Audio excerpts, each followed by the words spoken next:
Hello and welcome back to another edition of the GSMC College Football Podcast, presented to you by the GSMC Podcast Network. I'm your host, Jake Daly. Today is Monday, May 12th. Happy Monday to everyone. Hope everybody had a great weekend. Got a good show for you today. We're going to talk first about President Trump is forming a commission of sorts on college athletics. Going to talk about what that could mean for the state of college football. Also going to discuss ESPN's top 25 list. They just came out with their post-spring top 25. We're going to dig into that, give some reactions, teams I think are too high, too low, and just discuss some of that. Also going to talk a little bit about, is defense making a comeback? Last year, offensive numbers were down across the board. Is this a trend or is this a one-year thing? Going to get into that a little bit, as well as talk about my Big Ten quarterbacks. We're going to continue those rankings and talk about some potential impact transfers who transferred to contenders, guys that could make some big-time impacts on teams that are on the national stage. But before we get into any of that, I just wanted to remind everyone this show is all about you. We love hearing your comments, questions, opinions, insights, anything you got. We want to hear it. We want to make this show as interactive, as exciting as possible.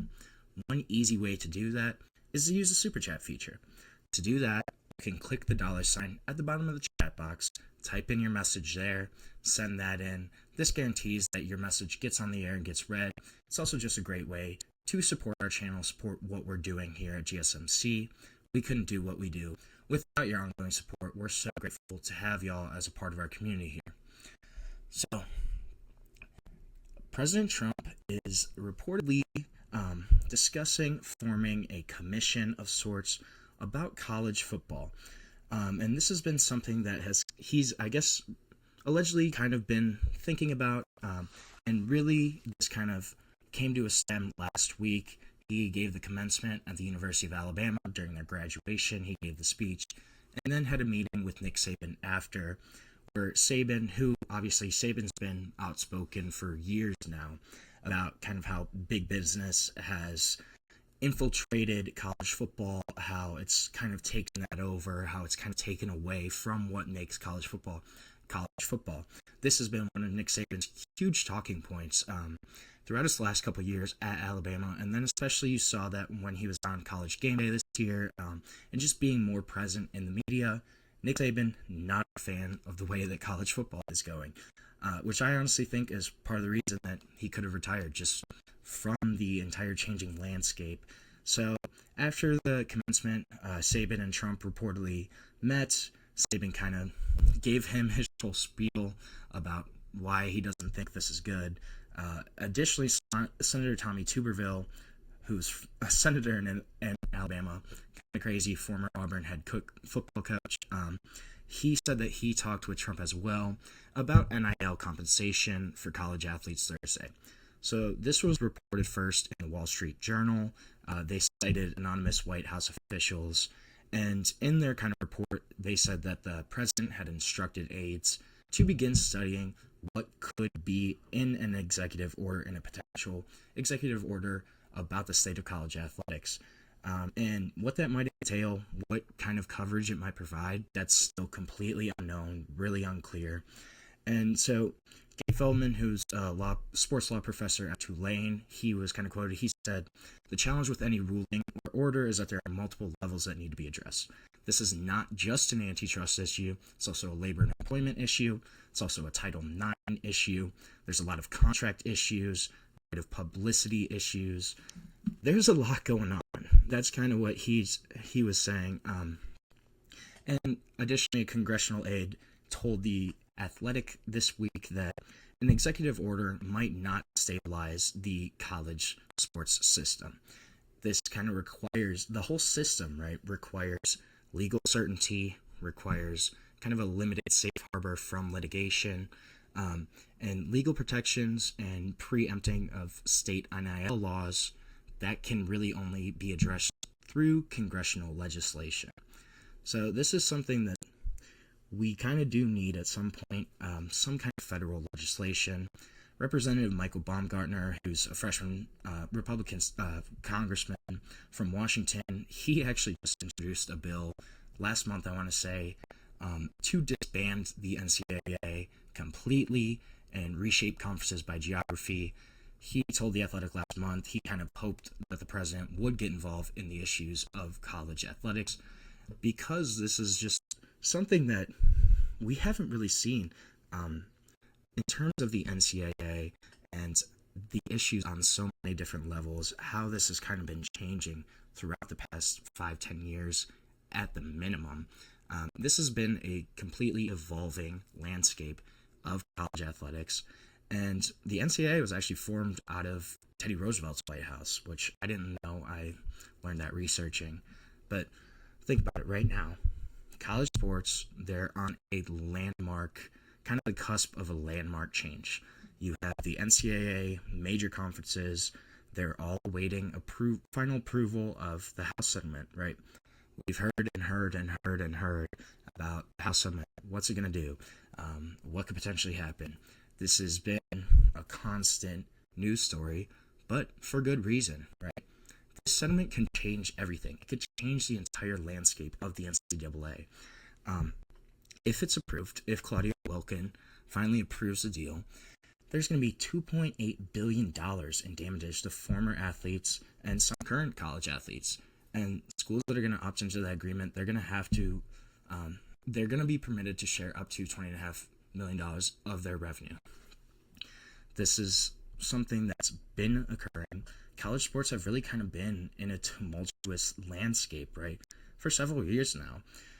Pretty much since the NCAA kind of lifted their rules banning athletes from making money from scholarship and endorsement deals in 2021, allowing this whole kind of era of NIL, of name, image, likeness, to kick off.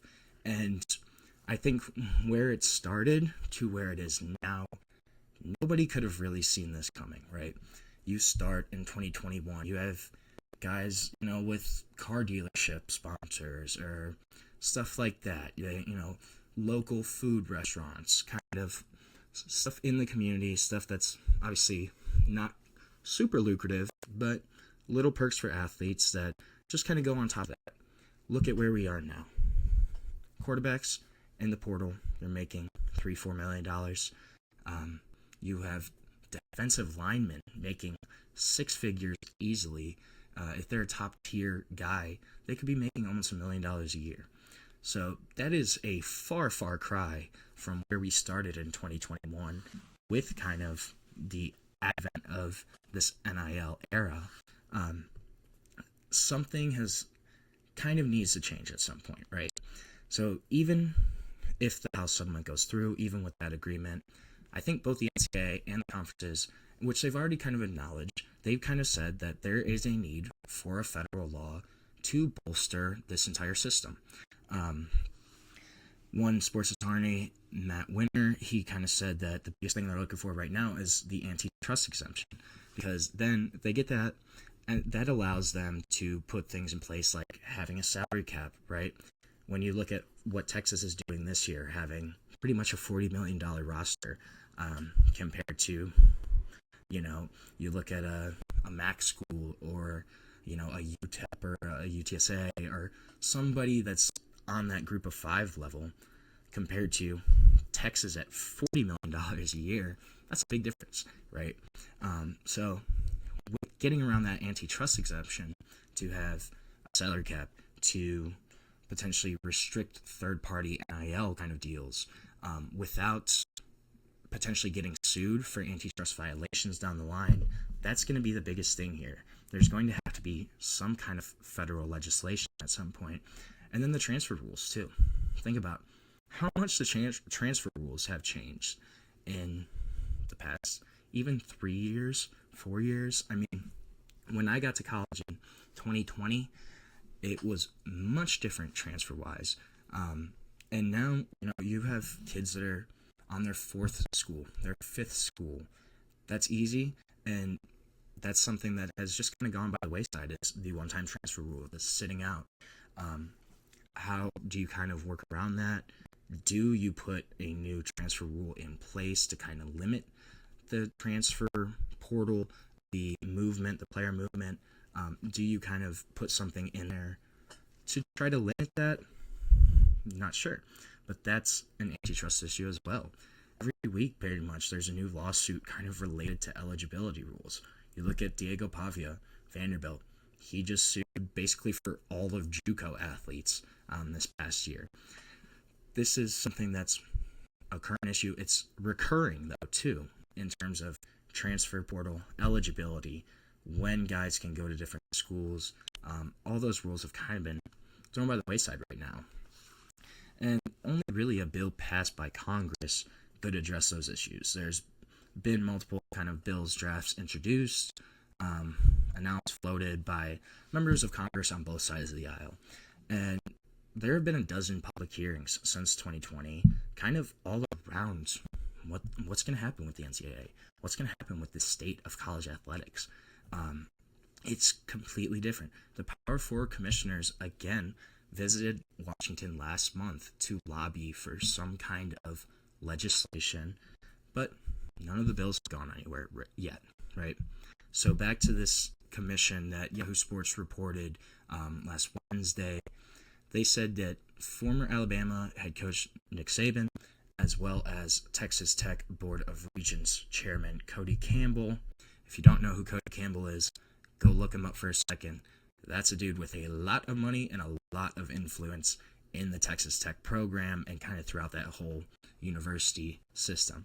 So those two guys would kind of co-chair this new commission that Trump is interested in forming right now to examine that long list of issues I kind of all just laid out. The source that talked to The Athletic, they said that Trump's expected to be, quote, very engaged in this. I'm not super surprised by that. This has kind of been something that we've seen from the Trump administration of more of an emphasis on college athletics, showcasing it as kind of a national issue, and that's something that he's really kind of pushed forward just in the past couple of months with a few different bills introduced of that nature, stuff like that. This has been something that the Trump administration really seems like it wants to try to nail down during this term, right? So this commission allegedly is going to be created to kind of examine this long list of issues facing college sports. You go from booster funded payments, transfer rules, conference realignment, Title IX. You just go down the list, right? There's a ton of lingering issues, topics throughout the world of college sports. Now, I'm going to be clear. It's unclear what this commission can actually do. Could it impact the current developments in college sports, including the House settlement? Could this kind of take away from certain things? We're not really sure. But we're going to see kind of where this goes. It really seems, though, like this administration, this is a big issue that they kind of want to key on. And if Saban's at the front, if Cody Campbell's at the front, it really seems like this will be a football-driven commission. And we're going to see kind of what happens, how it all shakes out. But this is not ending anytime soon. We are still going to have these questions about what the NCAA is going to do, about what's going to happen in college athletics, at least in the near future right now, until we kind of get a little more clarity on the issue. So we're going to take our first break of the show right now. When we come back, I'm going to look at ESPN's post-spring top 25 rankings. They just released those a couple days ago. Going to react to those, give my thoughts on teams that are too high, teams that are too low, and just kind of go over that and talk a little bit about that list. But we're going to do that when we come back on the GSMC College Football Podcast.